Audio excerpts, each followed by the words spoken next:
Guys, welcome to my YouTube channel. Guys, kizaazaa kilishuhudiwa kwenye helikopta ya waziri wa usalama wa ndani Bwana Dr. Fred Matiang'i alipokuwa amezuru kaunti ya Kisii kuweza kuzindua miradi mbalimbali ya serikali. Mwanadada huyu kwa jina la Christine alijaribu kuweza kumfikia waziri Fred Matiang'i alipokuwa anajaribu kuingia kwenye hiyo helikopta, ila hakufanikiwa. Purukushani kati yake na maafisa wa polisi wakiongozwa na kaunti komanda wa Kisii na wale walinzi wa Bwana Matiang'i waliweza kumzuia, na vuta ni kuvute ikaweza kushuhudiwa mahala hapo. Na pia inadaiwa kuwa mwanadada huyu akili yake si sawa na anapenda siasa sana.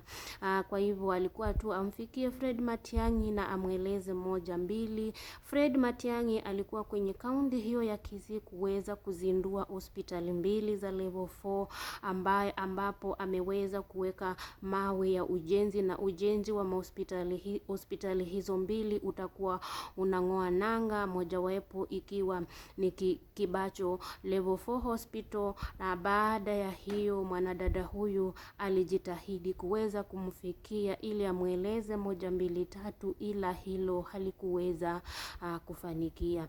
Watu kwenye mitandao ya kijamii wamesema mwanadada huyu angeruhusiwa tu amfikie Fred Matiang'i amweleze masaibu yake, na watu tu wanadai kuwa baadhi ya maofisa kama county commander anajua mwanadada huyu, kwa hivyo angemruhusu tu ama angempa tu shilingi 1,000 naye basi angekuwa ametosheka.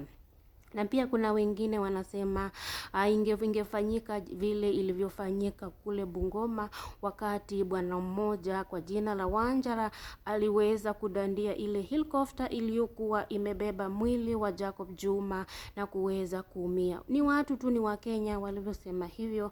Sasa sijui mpenzi msikilizaji na mtazamaji, maoni yako ni yepi katika swala hili zima, maofisa hawa wa polisi kuweza kumnyanyua mwanadada huyu na kumzuia asiweze kumfikia Fred Matiang'i. Kwa taarifa zaidi unaombwa usubscribe, langu jina Christine. Bye bye.